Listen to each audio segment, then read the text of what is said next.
Welcome everyone, Dr. Lindner. What we're going to be talking about is going to be blood. If you remember back, blood, you have to say is what type of tissue.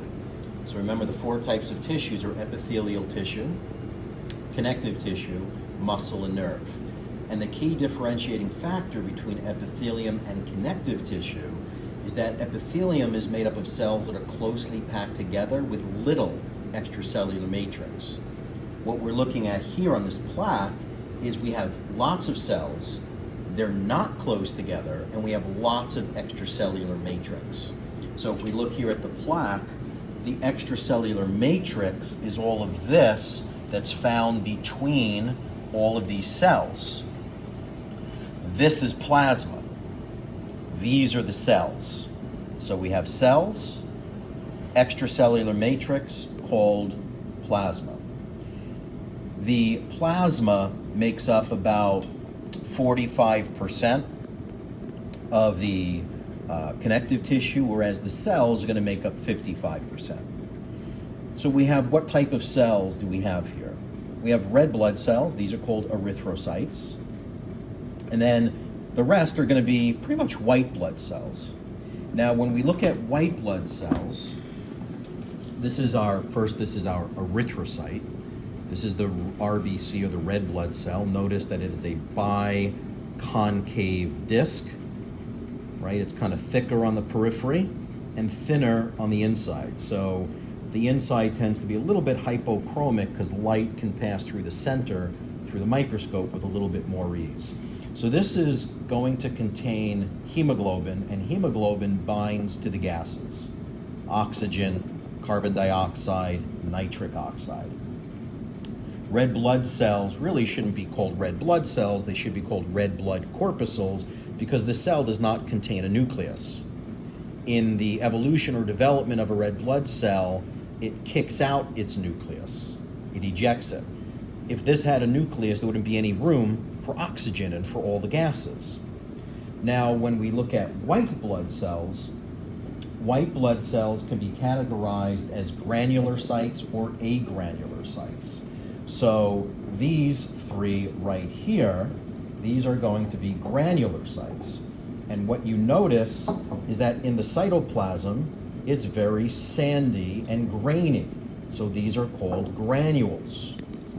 And these granules that we see in the cytoplasm degranulate, which means when they find the problematic issue within the body, this cell will migrate. These degranulate, they open up, and they release some of the digestive enzymes they contain to destroy the pathogen.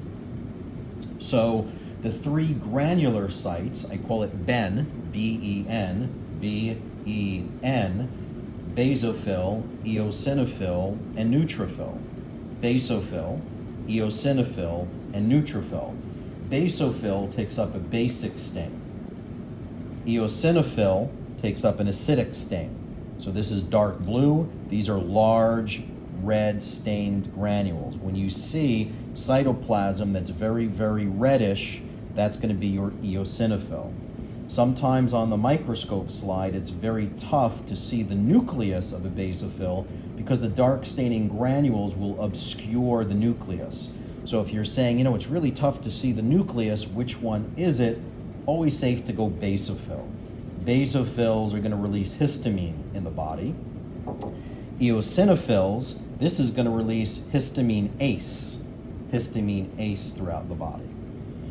The nucleus is bilobed, typically two heads to the nucleus with red stained granules, and the neutrophil is going to have 3 to 5 heads to the nucleus. So this is 1, 2, 3. This has about 4, maybe 5 heads to the nucleus.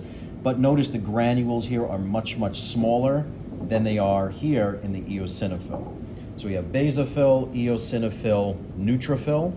If the neutrophil count is very high on blood work, it's safe to assume there is a bacterial infection. If the eosinophils are high, it's safe to assume that there is some sort of allergy or a parasite within the body. So these were the three granular sites. Now we have these two that are agranular. If you look at the cytoplasm, it looks pretty smooth. We don't see the same granulations that we did just before.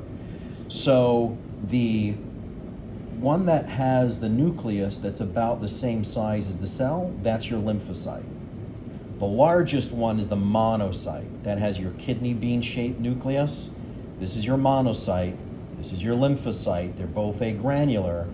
It's important to know that monocytes are always in blood circulation. When they dive into tissues that are infected or that have a problem, that monocyte will evolve and become a macrophage. If that macrophage is in the liver, it's called a Kupffer cell. If that macrophage is in the brain, it's called a microglial cell. If that monocyte became a macrophage and it's engulfing damaged cholesterol like bad LDLs, it's called a foam cell.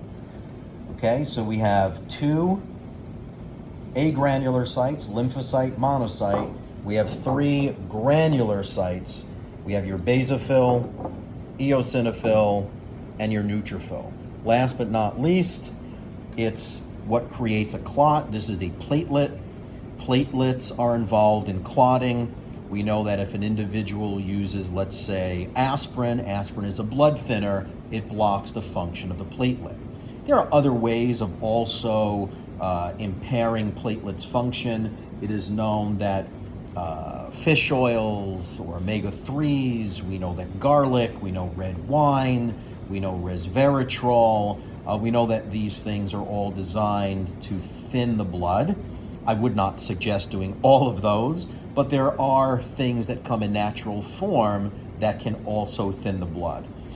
In healthcare, it's important to look at people and look at the back of their hands and the back of their forearms to make sure that you don't see lots of bruising or black and blues. It means the blood is too thin and they're bleeding with too much ease. And if you see that in the hands, you have to ask yourself, well, what's happening deep in the brain where those small vessels are? We don't want any type of aneurysms to happen there.